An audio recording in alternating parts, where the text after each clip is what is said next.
हरे कृष्णा। तो आज बहुत अच्छा श्लोक है, आज पढ़ते हैं। ऐसे तो हर दिन अच्छा श्लोक है, भगवान की वाणी है, वो अच्छा ही श्लोक है। लेकिन आज हम लोग को एक दृढ़ संकल्प भक्ति में करने के लिए आज भगवान बताते हैं इसको 24वें श्लोक में हम दृढ़ हो सकते हैं। जैसे इसमें बताते हैं कि हमारी जो श्रद्धा है धीरे धीरे टूटने लगता है, तो उस श्रद्धा को हम और दृढ़ करने के लिए हम इसको सुनेंगे तो आपको बहुत अच्छा शिक्षाप्रद है।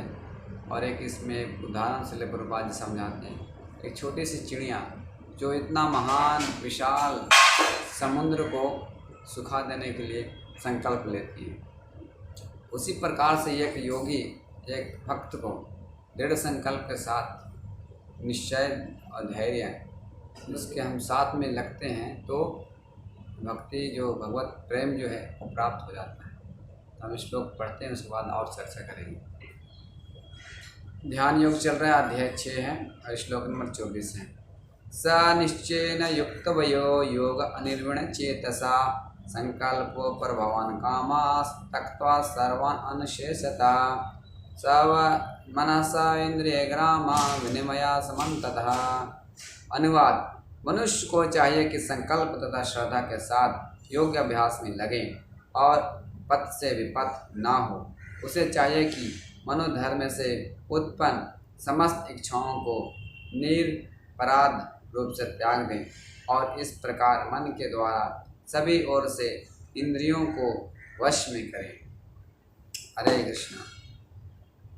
तो इसमें बताया जा रहा है कि श्रद्धा के साथ योग अभ्यास में लगे। हम श्रद्धा बहुत ज़रूरी है, हर चीज़ में ज़रूरी है। या भौतिक कार्य करो या आध्यात्मिक कार्य कीजिए, श्रद्धा बहुत ज़रूरी है। आप रास्ता चलते चलते किसी से पूछिए कि हरे कृष्णा मंदिर किधर है, वो बताए यहाँ से हनुमान मंदिर से, इधर से मुक्तेश्वर मंदिर, इधर से मुड़ जाना, पहुँच जाएगा। वो आपको नज़र में पहली बार मुलाकात हुई उनसे, वो आपको नहीं जानता ना वो आप उनको नहीं जानते हैं।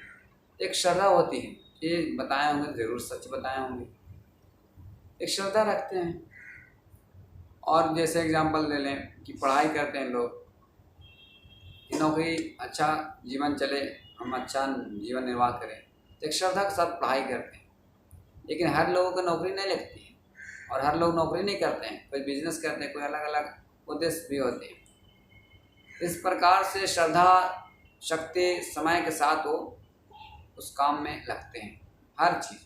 तो श्रद्धा बहुत ज़रूरी है, तो श्रद्धा से हम इसमें आगे बढ़ सकते हैं। तो इसमें पता संकल्प श्रद्धा के साथ योग अभ्यास में लगे और विचलित ना हो। हम देखते हैं कि थोड़ा सी समस्या आ जाती है भक्ति योग में, चाहे जो भी कार्य में, तो विचलित हो जाते हैं, उस कार्य को छोड़ देते हैं। तो हर लोग ऐसा नहीं करते हैं। जो दृढ़ श्रद्धा संकल्प ले चुके हैं तो मुझे चाहिए तो चाहिए, इस प्रकार से जो दृढ़ संकल्प होकर आगे बढ़ते हैं उनकी श्रद्धा देर सवेर जरूर मिलती है। इसी प्रकार से जो है कृष्ण भक्ति भी है। हम कृष्ण भक्ति शुरुआत करते हैं तो हो सकता है आपको आनंद आए और अच्छा लगे हर चीज़ कार्य करने के लिए। फिर धीरे धीरे हम आगे बढ़ते हैं तो कुछ समय के बाद थोड़ा श्रद्धा शिथिल पड़ जाता है और हम आगे बढ़ने से थोड़ा समस्या भी आती है। भौतिक चीज़ों में संसार में रह रहे हैं तो कुछ न कुछ समस्या हमारे भक्ति में प्रभाव पड़ता है, तो हम विचलित हो जाते हैं। तो यहाँ बता रहे विचलित ना हो, ना अनिर्विण चेतसा। यहाँ विचलित होने के लिए मना कर रहे हैं कि हमको फिर भी हमको बढ़ते जाना है आगे श्रद्धा के साथ। और एक श्लोक यहाँ बताते हैं, श्री रूप गोस्वामी द्वारा कृत हैं कि उत्साह धैर्य निश्चय, उत्साह के साथ अधैर्य के साथ हमको आगे बढ़ते जाना है, तब निश्चित रूप से हम प्राप्त कर लेंगे। एक एग्जाम्पल इसलिए प्रभुपाद जी तात्पर्य में समझाते हैं। एक छोटी सी चिड़िया थी, वो चिड़िया समुद्र के किनारे अंडा दी थी, तो वो अंडे समुद्र के तूफान से, लहरों से समुद्र उसको बहाकर अपने अंदर ले लिया। तो समुद्र ने अंदर अपने ले लिया, तो लेने से अब चिड़िया वापस आई तो देख रही अंडा नहीं है। तो उस अंडे को देखा, इधर उधर कहीं मिला नहीं अंडा।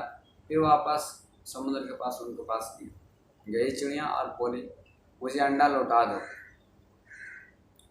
प्रार्थना की, छोटी चिड़िया समुद्र विशाल, उनको प्रार्थना सुनने से, प्रार्थना करने के बाद उनके प्रार्थना पर कोई ध्यान नहीं दिया समुद्र ने। इस प्रकार से वो संकल्प ली दृढ़ता के साथ, श्रद्धा के साथ, और उनको बोली कि मैं इस समुद्र को सुखा दूंगी, नहीं तो मुझे अंडा लौटा दो। इस प्रकार से दृढ़ता के साथ, श्रद्धा के साथ, छोटी सी चोंच, देखिए असंभव चीज़ है, फिर भी एक समुद्र, छोटी सी समुद्र इतना विशाल है, एक छोटी सी चिड़िया उतने बड़ा समुद्र को सुखा देने के लिए ठान ली। यह असंभव चीज़ है। तो थोड़ी सी चोंच में जल लिया, फिर उधर करता था सुखाने के लिए, बार बार इधर उधर करते थे। इस प्रकार से जब देखें उधर के आसपास सारे पूरे संसार में बात फैल गई। तो बात चली गई फैलते फैलते गरुड़ जी के पास। और गरुड़ जी पक्षीराज है, भगवान विष्णु के वाहन हैं। तो पक्षियों का जाति है तो उनका कर्तव्य है हर लोगों का रक्षा करना, सुरक्षा करना, सहायता करना। तो पक्षीराज गरुड़ जी आए, उस छोटी चिड़िया से मिली, बोले क्यों, क्या दिक्कत है, क्या परेशानी है। तो गरुड़ जी उनको समुद्र से बताएं कि इस छोटी चिड़िया का अंडे लौटा दो, नहीं तो मुझे आगे आना होगा। इस प्रकार से समुद्र ने वापस चिड़िया के अंडे को लौटा दिया वापस। तो सोच लीजिए शिक्षा कितना शिक्षाप्रद है कि एक छोटी सी चिड़िया जो असंभव चीज़ को करने के लिए ठान गई, तो हम एक दिन सफलता मिल गई। इस प्रकार से हम जब शुरुआत करते हैं भगवान को दर्शन करने के लिए, भगवान को पाने के लिए, ये असंभव चीज़ नहीं है, संभव है। क्योंकि साधु संत बहुत से हमारे पूर्वज दर्शन किए हैं, भगवान को प्राप्ति किए हैं, भगवान को प्रेम प्राप्त किए हैं। तो हमको इसमें दृढ़ता के साथ आगे बढ़ते जाना है, तो हम भगवान से जरूर प्राप्त करेंगे, भगवत धाम जरूर जाएंगे।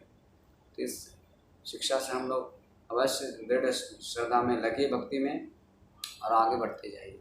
जो शुरू नहीं किए वो शुरू कीजिए, जो शुरू कर दिए हैं और श्रद्धा बढ़ाइए इसको, और पूरी तरह से हम संलग्न होकर आगे बढ़ते जाइए। हरे कृष्णा।